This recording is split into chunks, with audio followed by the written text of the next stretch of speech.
세상의 모든 축구 이야기 풋볼 살롱입니다. 오늘은 축구 승무패 3회차 분데스 세리아 A 14경기 현미경 분석 및 최종픽 공유로 인사를 드리고 있습니다. 앞서 올려드렸던 1부에 이어서 2부에서 8번부터 14번 경기를 빠르게 분석을 해드리도록 하겠습니다. 1부에서 말씀을 드렸듯이 이번 주 승무패 발매 이후에 토토가 한 주 쉬어갑니다. 이 전산 작업으로 인해서 일주일 동안 발매가 중지가 되고, 이 기간을 잠시 말씀을 드리면 1월 17일부터 1월 24일까지 스포츠 토토 발매가 중지가 되고, 이 온라인 사이트인 배트맨을 통한 발매도 1월 18일 월요일 자정부터 1월 23일 토요일까지 발매가 중단이 된다고 합니다. 구독자 여러분들께서 참고를 해주시고, 해당 기간에 풋볼살롱 역시 유튜브 채널 전반적인 이 운영 방향과 콘텐츠적인 이 재정비를 들어가려고 합니다. 그렇기 때문에 해당 기간에 이 재정비와 재충전을 해서 구독자 여러분들에게 좀 더 양질의 승무패 프로토 콘텐츠를 제공을 해 드릴 수 있도록 하겠습니다. 이 축구 승무패 3회차 같은 경우에는 분데스와 세리아 A라는 굉장히 악랄하고 난해한 조합이 들어왔기 때문에 신중한 구매를 하시기 바라고, 풋볼살롱 같은 경우에는 32,000원짜리 픽을 만들었습니다. 아무래도 유튜버이기 때문에 제가 빠르게 올려드려야 한다는 강박이 있기 때문에 이 구독자 여러분들께서는 최대한 풋볼살롱의 현미경 분석을 이 정주행을 해 주시고, 내일 구매 마감 시간까지 임박을 하셔서 배당적인 측면이나 여러 변수를 고려를 하셔서 최종 픽을 구성을 하시기 바랍니다. 지금 제가 말씀드리는 것은 아무래도 지금 하루 이상이 남은 시점에서 배당적인 측면이나 어떤 변수 등을 충분히 다 고려를 하지 못했기 때문에, 이 현미경 분석 같은 경우에는 최대한 이 데이터와 이 전술적인 측면과 제가 현지에서 취합을 한 부상 및 결장자 소식을 바탕으로 픽을 구성한 것이기 때문에, 최대한 마지막까지 배당적인 측면의 변화까지 고려를 하셔서 최종 픽을 구성을 하신다면 충분히 좋은 결과가 있을 것이라고 생각이 되어집니다. 네, 끝으로 이 최근에 풋볼살롱 멤버십과 관련해서 굉장히 많은 문의가 들어오고 있고, 실제로 많은 분들이 가입을 해주고 계십니다. 풋볼살롱 멤버십으로 합류를 하실 경우에는 지금 보고 계시는 풋볼살롱이 자랑하는 현미경 분석 파일을 빠르게 받아보실 수 있고, 이 살롱 코멘트가 추가가 됐기 때문에 유튜브 동영상을 모두 시청을 하지 않으셔도 유튜브 동영상을 시청한 효과가 어느 정도 있습니다. 또한 이 풋볼살롱의 예상 픽, 최종 픽을 빠르게 확인할 수 있다는 장점이 있고, 이 풋볼살롱 멤버십으로 합류를 하실 경우에는 네이버 전용 카페를 통해서 다양한 자료를 올려드리고 있습니다. 최근에 이 풋볼살롱이 야심차게 런칭을 한 쌀 언더 오빠라는 프로토 언더오버 예측 결과도 빠르게 보실 수 있도록 멤버십 분들에게 오픈을 하고 있기 때문에, 관심이 있으신 분들은 지금 화면 위로 올라가는 이 쌀 언더 오빠 설명 영상을 통해서 이 멤버십과 관련한 다양한 혜택을 보시고 멤버십으로 합류를 해주시면 감사하겠습니다. 끝으로 영상 시청에 들어가기 앞서서 구독과 좋아요 버튼을 눌러주시면 풋볼살롱 채널에 크나큰 도움이 됩니다. 네, 그러면 1부에 이어서 2부는 8번 경기부터 빠르게 진행을 해보도록 하겠습니다. 8번 경기는 슈투트 대 메넨글라트바흐의 경기인데, 저는 이 경기 역시 조금 이변을 바라보면서 슈투트의 승리 사이드를 받쳐보려고 합니다. 이 슈투트가르트가 올 시즌 승격한 팀인데 굉장히 역습이 날카로운 팀이라고 제가 항상 강조를 드립니다. 이 측면에 와망기투카 푼두라는 이 굉장히 저돌적인 윙어가 있고, 이 왼쪽 측면에는 소사라고 하는 선수가 있기 때문에 이 좌우 측면 자원들의 어떤 날카로운 이 침투를 통해서 역습 한 방이 날카로운 팀이고, 최전방에는 곤잘레스라는 결정력 있는 공격수까지 갖춘 것이 슈투트가르트입니다. 이 메넨글라트바흐 역시 이 마르코 로제 감독 체제에서 굉장히 유기적인 공격 축구를 펼친 팀이라서 이 두 팀이 맞붙을 경우에는 굉장히 난타전이 예상이 되고, 저는 두 팀의 성향상 무승부는 잡을 것 같지 않고 승패가 갈린다면 이 슈투트가르트의 올 시즌 첫 홈 승리까지 조금 바라볼 수 있는 경기이지 않나 싶습니다. 이 슈투트가 특징인 것이 올 시즌 홈에서 단 1승도 없습니다. 오히려 원정에 가서 5승 2무 1패라는 굉장히 좋은 성적을 거두고 있고, 이 원정에서는 홈보다도 화력이 2배 이상 증가하는 이 비정상적인 팀이라고 보시면 되겠습니다. 수비력 역시 지금 홈에서는 평균 1.86골이라는 2골에 가까운 실점을 하고 있는 것에 비해 원정에서는 실점이 무려 1.13골로 줄어드는 팀이기 때문에 이 원정에서 좋은 모습을 보여주는 슈투트인데, 홈에서는 또 지금 0승 4무 3패로 1승도 거두지 못하고 있다는 점에서 기본적으로는 메넨글라트바흐 사이드가 조금은 유리해 보일 것으로 보이는데, 제가 그래도 승리 사이드 슈투트의 승리를 받쳐보고 싶은 이유는 이 슈투트가 역습이 굉장히 강한 팀인데 메넨글라트바흐가 역습에 굉장히 취약한 팀입니다. 올 시즌 역습 상황에서 무려 4골이나 내줬을 만큼 역습 수비가 매우 약한 팀으로 분류가 되는 메넨글라트바흐이고, 기본적으로 이 마르코 로제 감독 체제에서 메넨글라트바흐가 특히 자신들보다 약팀이라고 생각되는 팀을 상대로 굉장히 적극적인 압박, 특히 측면 압박을 조직적으로 가하는 팀이기 때문에 자칫 수비 뒷공간이 열리면서 슈투트가르트가 자랑하는 역습 한 방에 무너질 가능성이 있어 보입니다. 또한 메넨글라트바흐가 홈과 원정을 비교했을 때 원정에서 실점이 2배가량이 증가가 하기 때문에 이 메넨글라트바흐가 원정에서의 수비력이 강하지 않다는 점에서 충분히 슈투트가르트의 올 시즌 홈 첫 승이 나올 만한 경기이지 않나 싶습니다. 또한 지금 슈투트가르트는 주전급 부상 자원이 없는 것에 비해 메넨글라트바흐는 공격수 튀람이 퇴장 징계로 결장을 하고 주전 공격수 핵심이라고 볼 수 있는 플레아 선수가 지난 바이에른 미넨전에서 결장을 했는데 이 부상 복귀 가능성이 있다고는 하나 출전 여부는 불투명한 상황입니다. 또한 공격 자원인 엠볼로까지 손 수술을 받았다고 하는데 이 엠볼로와 플레아가 나오지 못한다면, 그리고 튀람까지 나오지 못한다면 굉장히 공격진의 화력 누수가 예상이 됩니다. 그나마 고무적인 것은 핵심 2선 공격 자원이 요나스 호프만이라는 선수가 메넨글라트바흐에 돌아왔기 때문에 지난 바이에른 미넨전에서 무려 2골 1도움을 기록을 하면서 바이에른 미넨을 물리치는데 공을 세웠습니다. 이 정리를 해드리면 양팀 모두 화끈한 공격 축구를 펼친다는 점에서 굉장히 재미있는 경기가 나올 것 같고, 슈투트는 좌우 측면인 소사와 와망기투카를 앞세운 날카로운 역습이 유력적이고, 그러한 역습 위력은 지난 아우크스부르크전에서 4대1 대승을 거두면서 똑똑히 보여줬다고 생각이 되어집니다. 반대로 메넨글라트바흐 역시 공격 축구이기는 한데 이 슈투트만큼의 어떤 기동력을 앞세운 역습보다는 이 다재다능한 공격 자원, 특히 최전방 플레아와 이선의 슈틴들, 요나스 호프만, 이 엠볼로 같은 이 다재다능한 이선 공격 자원들의 유기적인 움직임과 원터치 패스, 특유의 공격 패턴을 활용을 해서 이 수비진을 뚫어내는 모습입니다. 그렇기 때문에 양팀 모두 스타일상으로는 조금 차이가 있는데 어쨌든 화끈한 공격 축구가 예상이 되고, 다만 올 시즌 홈에서 승리가 없는 슈투트인데 이 지금 최근 슈투트의 기세와 주전급 부상 자원들이 모두 부상에서 복귀를 했다는 점은 슈투트가 충분히 메넨글라트바흐, 특히 역습 수비가 굉장히 약하고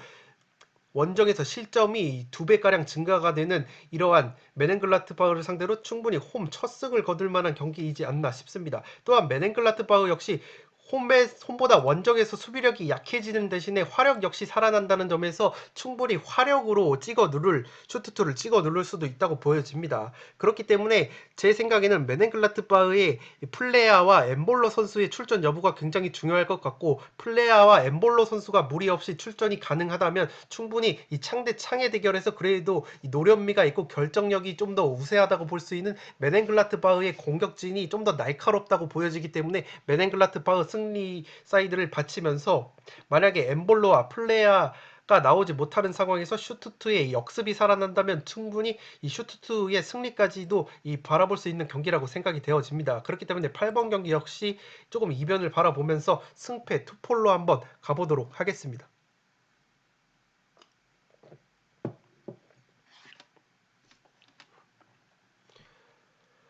9번 경기는 삼프도리아 대 우디네스의 경기인데 저는 삼프도리아의 단통 승리로 가보도록 하겠습니다. 삼프도리아가 최근에 조금 기복이 있는 경기력을 보여주고 있는데 직전 스페치아 원정에서 1대2로 패배를 하면서 그러한 기복 있는 경기력을 또다시 보여줬습니다. 올 시즌 홈과 원정을 비교했을 때는 그래도 홈에서 좀 더 성적이 좋고 이 홈에서 화력이 굉장히 살아나는 것이 삼프도리아입니다. 이 실점 부분에서는 거의 비슷하다고 보여지는데 이 화력 면에서는 홈에서는 평균 1.88골을 넣고 있고 원정에서는 1.22골을 넣고 있기 때문에 홈에서 굉장히 화력이 살아나는 삼프도리아이고, 삼프도리아의 감독이 우리에게도 굉장히 익숙한 이 레스터 시티를 프리미어리그 우승으로 이끌었던 클라우디오 라니에리 감독이 삼프도리아를 이끌고 있습니다. 이 라니에리 감독이 레스터 시티 시절에도 최전방에 제이미 바디 선수를 필두로 투톱으로 마레즈 선수까지 놓으면서 이 4-4-2 포메이션에서 굉장히 효율적인 역습을 가져가는 감독인데 이 삼프도리아에서도 비슷한 축구를 하고 있습니다. 반대로 우디네세가 최근에 굉장히 안 좋은 흐름을 보여주고 있는데 이 우디네세가 안 좋은 흐름을 보여주고 있는 것이 핵심 공격 자원들의 이탈로 이 득점력이 굉장히 쓰레기가 됐다는 점입니다. 또한 최근에 5경기 2무 3패 흐름 속에서 수비력도 그렇게까지 좋은 것이 아닌 게 원정에서 평균 실점이 1.75골로 증가를 합니다. 물론 화력이 2배가 증가해서 성적 자체는 우디네스가 원정에서 좀 더 좋은 성적을 2승 3무 3패를 거두고 있는데 이 문제는 실점도 1.75골로 증가를 하기 때문에 우디네스의 수비력이 삼프도리아의 효율적인 역습을 막아낼 수 있을지는 조금 의문입니다.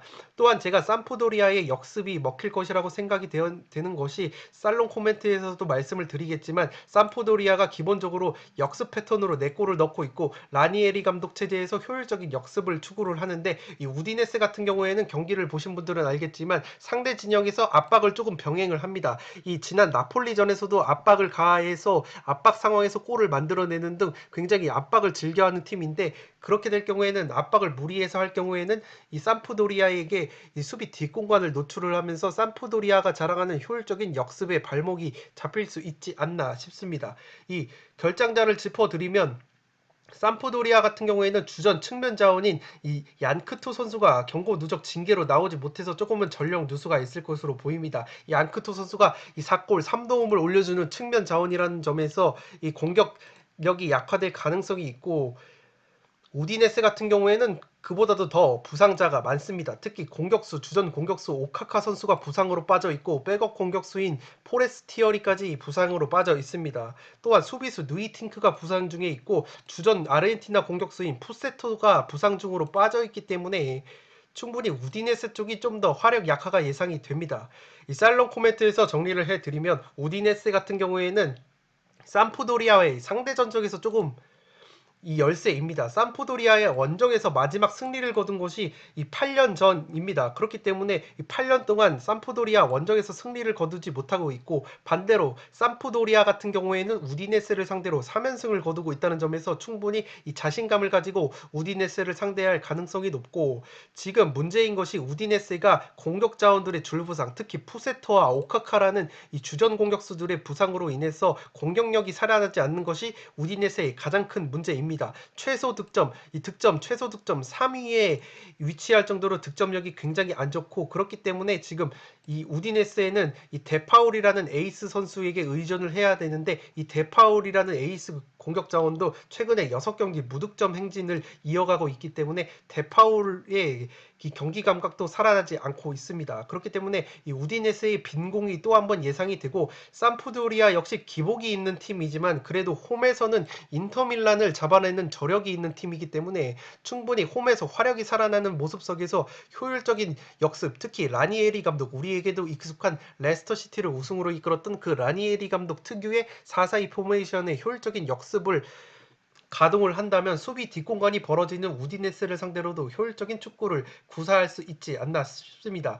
또한 삼포도리아는 우디네스와 반대로 최전방에는 나이가 좀 많은 이 공격수 퀄리아렐라라는 베테랑 공격수가 있는데 이 퀄리아렐라 선수가 올 시즌에도 7골이나 넣어주고 있기 때문에 지난 그리고 직전 스페치아전에서 후반전에 막판에 교체 투입으로 10분밖에 소화를 하지 않았기 때문에 충분히 퀄리아렐라가 체력적으로도 세이브를 한 상황입니다. 그렇기 때문에 결정력이 있는 퀄리아렐라를 보유한 삼프도리아가 우디네스의 압박 라인이 높은 점을 이용을 해서 수비 뒷공간을 공략을 한다면 충분히 특유의 역습을 보여주면서 승리까지 가져갈 만한 경기라고 생각이 되어집니다. 지난 경기에서 나폴리를 상대로 우디네스가 압박을 가하면서 수비에 실책을 유발을 하면서 동점골을 뽑아낸 장면이 있는데 이 문제는 나폴리와 다르게 이 삼프도리아는 나폴리는 쇼패스를 추구하는 팀이고 이 삼프도리아는 기본적으로 롱패스를 즐겨하는 팀입니다. 그렇기 때문에 이 우디네스의 압박이 심하게 들어올 경우에는 이 나폴리 같은 경우에는 쇼패스로 풀다가 실수가 유발이 됐는데 이 삼프도리아는 이 쇼패스가 아니라 여차하면 뻥 지르는 롱패스를 활용을 할 것이기 때문에 이 우디네스가 어설프하게 압박을 가한다면 오히려 수비 뒷공간을 노출을 하면서 삼프도리아의 역습에 일격을 맞을 거라고 보여집니다. 그렇기 때문에 저는 9번 경기는 삼프도리아의 단통 승리로 가보도록 하겠습니다.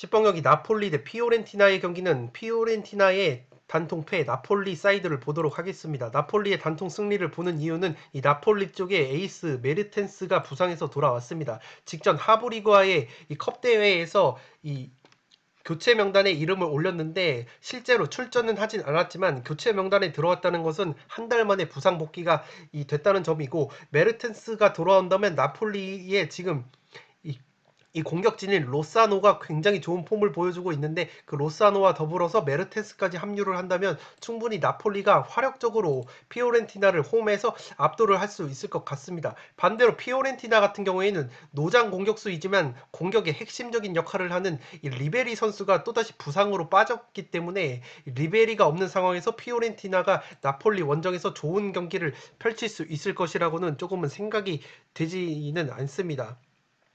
이 나폴리가 올 시즌 홈과 원정을 비교했을 때 원정에서 성적은 더 좋지만 홈에서 화력이 굉장히 증가를 합니다. 평균 2.38골로 굉장히 많은 골을 홈에서 넣고 있는 나폴리이기 때문에 더욱이 홈에서 화력이 살아나는 상황 속에서 메르텐스까지 부상해서 복귀를 했기 때문에 충분히 화력적으로 피오렌티나를 압도할 가능성이 있고, 최근에 피오렌티나가 직전 인터밀란과의 컵대회 홈 경기에서도 연장까지 가는 접전을 보여주면서 굉장히 끈끈한 경기력을 보여줬는데, 이 문제는 피오렌티나가 홈과 원정에서 경기력 차이가 굉장히 심한 팀입니다. 홈에서는 3승 4무 2패로 굉장히 좋은 성적을 거두고 있는데, 원정에서는 1승 2무 5패로 나쁜 성적을 거두고 있고, 이 문제는 원정에서 평균 실점이 홈보다 평균 한 골이 더 증가를 합니다. 그렇기 때문에 원정에서 수비력이 굉장히 쓰레기라는 점은 나폴리가 메르텐스가 합류한 나폴리의 홈 공격력을 막아내기에는 역부족이라고 보여집니다.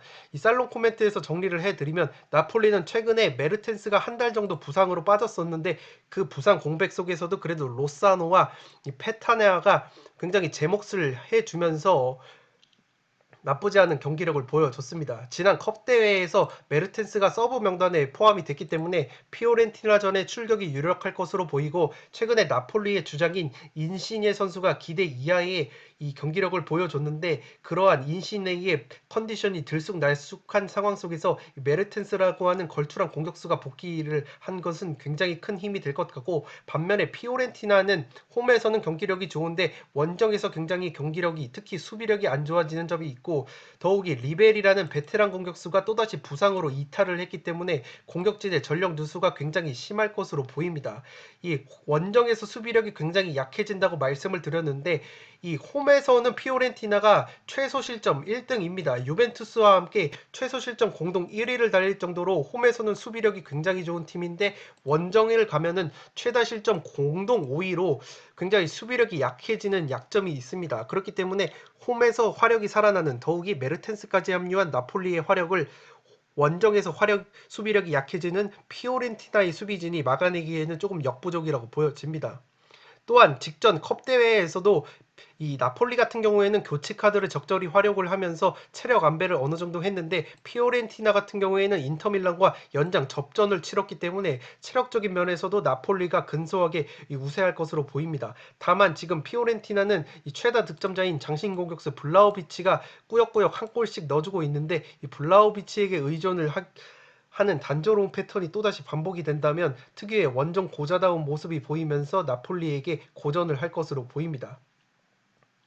그렇기 때문에 다양한 득점원이 있는 나폴리가 피오렌티나를 상대로 우세한 경기를 펼칠 것 같고, 피오렌티나가 역습이 강한 팀인데 기본적으로 나폴리가 역습 수비가 약한 팀이 아니고, 반대로 피오렌티나 같은 경우에는 이 롱볼 수비에 조금 취약한 점이 있는데, 나폴리가 기본적으로는 쇼패스를 추구하면서도 간헐적으로 롱볼을 섞으면서 기회를 만드는데, 이 롱볼로 기회를 많이 만들어내는 팀인데, 이 롱볼 수비가 피오렌티나가 약하다는 점은 이 나폴리 쪽에 조금 더 유리한 면으로 작용을 할 것 같습니다. 그렇기 때문에 10번 경기는 이 나폴리의 단통 승리로 가보도록 하겠습니다.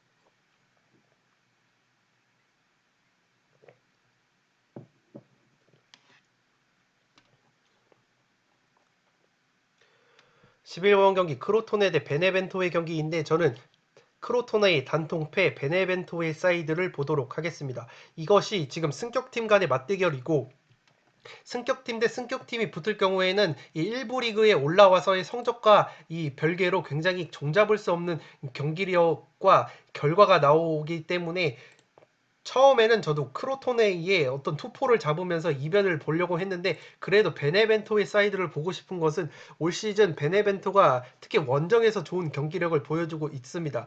물론 크로토네 역시 올 시즌 2승밖에 거두지 못하면서 세리아 A 꼴찌를 달리고 있기는 한데 그래도 그 2승을 거둔 것이 모두 홈에서 거뒀을 정도로 홈에서 그나마 경기력이 좋아지는데 이 원정에서의 베네벤토의 성적과는 비교가 안 됩니다. 베네벤토가 원정에서는 무려 4승이나 따내면서 굉장히 이 크로토네보다도 좋은 성적을 거두고 있고 이 기본적으로 두 팀이 2부 리그 시절에도 우승 경쟁을 다퉜는데 이 베네벤토가 지난 시즌 2부 리그에서 우승을 차지했을 때 승점이 86점이었고 크로토네가 2위를 차지했는데 크로토네의 승점은 68점이었습니다. 그렇기 때문에 두 팀 간의 차이가 꽤 났는데 이 경기 역시 조금 폴더에 여유가 있다면 투포를 잡아볼 만한 것이 2부 리그 시절부터 두 팀이 만나기만 하면 홈팀이 승리를 거두는 패턴을 보여줬습니다. 그렇기 때문에 이 크로토네가 이 다른 경기들과 비교를 했을 때는 그래도 베네벤토가 올 시즌 10위나 달리고 있긴 하지만 자신감만큼은 굉장히 올라올 것으로 보이고 그렇기 때문에 이변이 나온다면 이 두 팀의 2부 리그 시절 맞대결 패턴을 봤을 때 충분히 크로토네가 최대 무승부 대신은 승리까지 홈에서 가져갈 만한 경기라고 생각이 되어지는데 저처럼 폴더가 여유가 없으신 분들은 그래도 베네벤토 사이드가 유력한 것이 이 베네벤토 같은 경우에는 지금 원정에서 굉장히 세리아 A 1부 리그에서도 순항을 거두고 있고 이 주전 중앙 수비수 칼디롤라 선수가 부상 중이기는 하나 그래도 최근에 베네벤토가 원정에서 패한 팀을 보자면 AS 로마, 헬라스 베로나, 사스올로 같은 중위권, 상위권 팀들에게 패한 것을 제외하고는 원정에서 패배를 한 적이 없습니다. 그렇기 때문에 이 크로토네 1부 리그에 올라와서 마탱이가 간 크로토네를 상대로도 충분히 좋은 경기력을 보여줄 수 있을 것 같습니다. 이 살롱 코멘트에서 정리를 해드리면 두 팀이 1부 리그에 올라오기 전에 2부 리그 시절에 우승 경쟁을 펼쳤던 팀입니다. 그런데 베네벤토가 그래도 승점이 조금은 압도적인 차이로 우승을 했던 팀이기 때문에 기본적으로 체급 면에서 크로토네를 압도를 한다고 볼 수 있고 다만 두 팀의 맞대결 전적 흐름을 볼 경우에는 2부 리그 시절부터 홈팀이 승리를 거두는 패턴을 보여줬습니다. 그렇기 때문에 이변을 노리고 싶으신 분들은 스페치아의 승리 사이드까지 좀 받쳐볼 만한 경기라고 생각이 되어지는데 저는 그래도 베네벤토가 조금 더 전력 면에서 우세한 점이 있고 올 시즌 1부 리그에서의 행보를 비교를 했을 때는 베네벤토가 크로토네에 비해서는 압도적으로 순항을 하고 있기 때문에 충분히 베네벤토가 원정에서 더 좋은 경기력을 보여주고 있다는 점에서 크로토네를 상대로 해도 좋은 경기력을 보여줄 것 같습니다. 또한 세트피스 공격이 강한 베네벤토인데 올 시즌 세트피스 상황에서 무려 8골이나 넣고 있는 베네벤토인데 크로토네 같은 경우에는 위험 지역에서 파울이 많고 제공권이 약하다는 약점이 있습니다. 그렇기 때문에 베네벤토가 강점인 세트피스 상황에서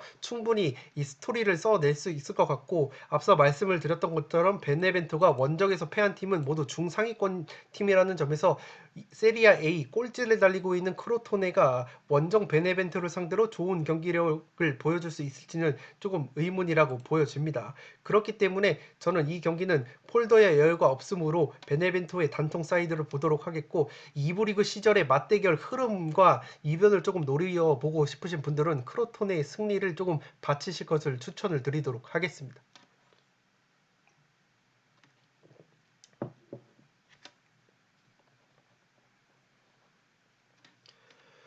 12번 경기 프랑크푸르트 대 샬케의 경기인데 제가 지난 승무패에서 샬케의 승리를 마치면서 샬케 석사학위를 받았습니다. 이 경기에서 만약에 샬케의 이변을 마친다면 석사뿐만 아니라 이 박사학위까지 받아도 될 것 같은데 저는 만약에 제가 폴더에 여유가 있다면 이 12번 경기 역시 샬케의 무승부를 조금 받쳐보고 싶은 경기이긴 합니다. 그도 그럴 것이 지금 12번 경기 프랑크푸르트와 샬케의 경기가 국내 투표율 현 시각 기준으로 거의 3등 정도를 달리고 있는데 이 투표율 1등부터 3등이 심심치 않게 부러진다는 그러한 패턴이 있기 때문에 그러한 점을 들었을 때 이 투표율 1등부터 3등에서 도르트문트와 아탈란타가 부러질 확률이 조금 희박하다고 본다면 이 3번 경기 투표율 3위 경기인 프랑크푸르트와 샬케이에서 조금 이변 냄새가 날 것 같고, 제가 그래도 지난 승무패 샬케 승리를 봤던 것과 달리 무승부를 보는 이유는 이 프랑크푸르트가 올 시즌에 홈에서 굉장히 무자비다운 면모를 보여주는 팀입니다. 홈에서는 패배가 없는 대신에 2승 5무라는 무려 무승부가 5번이나 있는 팀이고, 이 분데스리가에서 최다 무승부 팀입니다. 그렇기 때문에 프랑크푸르트가 이변이 나온다면 충분히 무승부가 나올 것 같고, 샬케 같은 경우에는 제가 앞서 말씀을 드렸듯이 이 직전 호펜하임과의 홈 경기에서 이 4대0 완승을 거뒀는데 무려 3골이나 넣었던 매튜 호페라는 미국 선수입니다. 19살의 굉장히 어린 이 미국 선수가, 매튜 호페라는 선수가 3골이나 넣어주면서 샬케에게 31경기 만에 승리를 안겼죠. 그렇기 때문에 이 샬케가 상승세를 이어간다면 최대 무승부까지 잡아볼 만한 경기라고 생각이 되어지고, 그 중심에는 프랑크푸르트가 올 시즌 분데스리가 최다 무승부 팀이고, 더욱이 홈에서는 패배가 없는 대신 무승부가 굉장히 많다는 흐름이 있습니다. 이 프랑크푸르트 같은 경우에는 백업 자원인 유네스 선수를 제외하고는 주전급 부상 자원이 없고, 이 샬케 같은 경우에도 이 직전에 이 부상으로 이탈을 했었던 이 파시엔시아와 주전 수비수 마스카레를 제외하고는 직전 호펜하임전에서 맹활약을 했었던 선수들이 모두 출전이 가능하기 때문에 이 샬케도 충분히 기세를 올릴 만한 요소가 충분해 보입니다. 이러한 패턴적인 측면뿐만 아니라 제가 샬케의 최대 무승부를 바치고 싶은 이유는, 이 프랑크푸르트의 경기를 보신 분들은 알겠지만 압박 라인이 굉장히 높습니다. 상대 진영의 압박이 굉장히 꾸준하게 이루어지는 팀인데, 그 반대급부로 수비 뒷공간을 노출을 하게 되는데, 이 샬케와 호펜하임전을 보신 분들은 알겠지만 샬케의 그 매튜 호페 선수가 3골을 넣을 때 모두 호펜하임의 수비 뒷공간을 허무는 이 라인 브레이킹으로 3골을 넣었습니다. 그렇기 때문에 프랑크푸르트가 샬케를 조금 무시를 하고 깔보면서 무리하게 압박을 할 경우에는 이 3골로 예결을 마친 매튜 호페를 필두로 한 샬케의 역습 한 방에 덜미가 잡힐 가능성이 있어 보입니다. 다만 제가 무승부를 바치고 싶은 이유는, 그래도 샬케의 수비력이 원정에서 평균 실점 3.71골이라는 말도 안 되는 실점을 보여주는 굉장히 허벌창이라는 점에서 프랑크푸르트의 수준급 공격진, 특히 안드레 실바가 포진하고 있는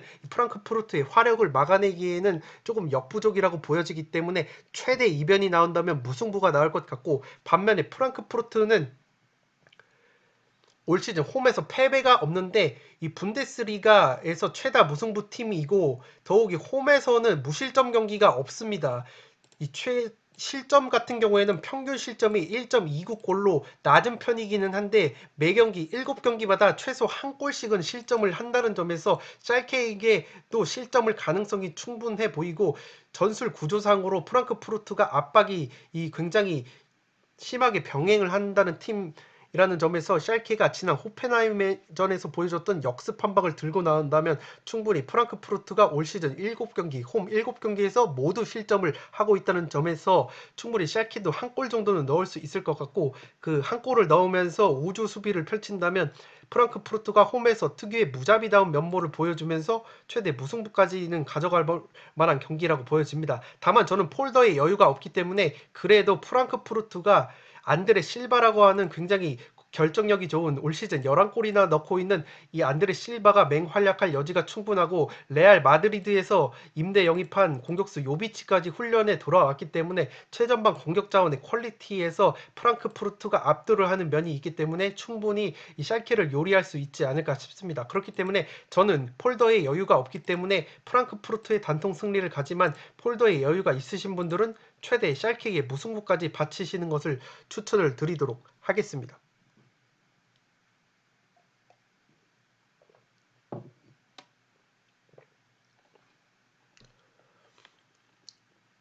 13번 경기는 아탈란타 대 제노아의 경기인데, 아탈란타의 단통 승리로 가보도록 하겠습니다.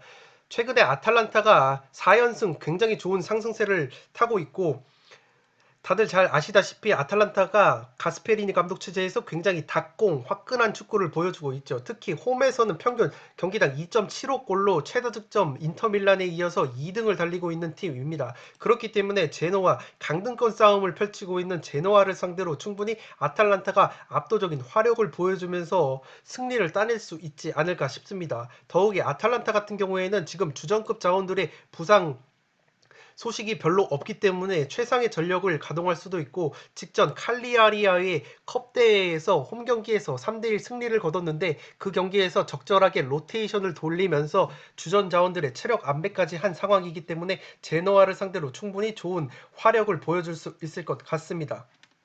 제노아 같은 경우에는 최근에 나쁘지 않은 흐름인데 직전 컵 대회 원정에서 유벤투스와 접전 끝에 연장에서 아쉽게 패배를 했습니다. 다만 제노아가 세리아 A를 기준으로 봤을 때는 홈과 원정에서의 경기력 편차가 굉장히 심한데 문제는 홈과 원정에서 화력 차이가 굉장히 많이 납니다. 실점은 똑같은데 평균 득점이 무려 홈에서는 1.44골 정도가 나오던 것이 원정만 가면은 0.63골로 떨어지기 때문에 홈에서에 비해서는 원정에서 굉장히 고자다운 화력이 나온다고 보시면 되겠습니다. 이 제노아 같은 경우에는 공격 2선 자원인 이 노장 판데프가 부상 중이고 주전 왼쪽 풀백인 펠레그리니가 부상 중에 있습니다. 또한 주전 중앙 수비수인 이 사파타까지 부상이기 때문에 공수에 걸쳐서 전력 누수가 조금 있고 그렇기 때문에 부상자가 오히려 아탈란타가 더 적기 때문에 체력적으로도 우위가 있는 아탈란타가 홈에서 압도적인 화력을 보여주면서 충분히 승리를 가져갈 만한 경기라고 생각이 되어집니다. 이 제노아가 앞서 말씀을 드렸듯이 홈과 원정에서 수비력이 모두 쓰레기인데 원정에서는 수비뿐만 아니라 공격력도 쓰레기가 됩니다. 원정에서는 올 시즌 무려 5골밖에 넣지 못하고 있는데 이게 지금 홈을 기준으로 했을 때 제노아가 홈에서 최다 득점 꼴등입니다. 최소 실점, 그러니까 최소 득점이 1등인 팀인데 그만큼 이 원정에서는 굉장히 화력이 안 나오는 팀이고 그렇기 때문에 이 아탈란타 원정에서 제노아가 쉽게 골문을 열기에는 어려울 것 같습니다. 반대로 아탈란타는 홈에서 최다 득점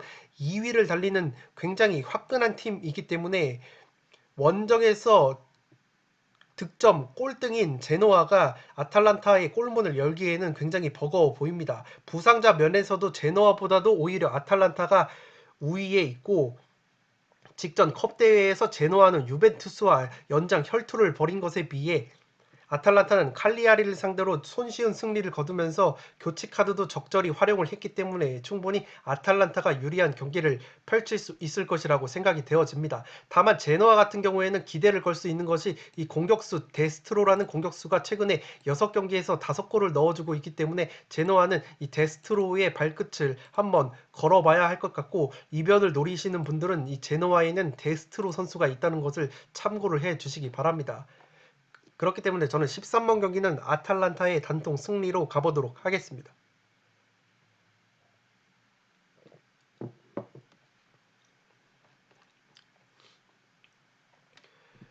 승부패 3회차 마지막 경기 인터밀란 대 유벤투스의 경기는 전 승무 투폴로 한번 가보도록 하겠습니다. 제가 인터밀란의 사이드를 보는 이유는 유벤투스가 인터밀란 내 상대 전적에서는 우위를 점하고 있는데 유벤투스가 최근에 부상자가 굉장히 많습니다. 유벤투스 주전 공격 자원인 키에사와 맥케니 그리고 디발라가 이 사스올로전에서 부상으로 이탈을 했습니다. 지금 공격수 키에사와 맥케니는 부상 정도가 그렇게 심하지 않기 때문에 출전이 가능할 수도 있다고 보여지는데 이 디발라 선수는 출전이 조금 어려울 것이라고 보여집니다. 또한 공격 자원뿐만 아니라 수비 자원 쪽에서도 델리흐트라는 센터백이 코로나19 양성 판정을 받았고 측면 윙어인 콰드라도와 측면 풀백인 산드루까지 코로나 양성 판정을 받아서 코로나와 부상으로 인해서 핵심 자원들이 대거 불투명한 것이 유벤투스입니다. 반대로 이 인터밀란 같은 경우에는 주전급 자원들의 부상은 없고 백업 자원들의 부상자들만 있습니다. 백업 미드필더인 센시와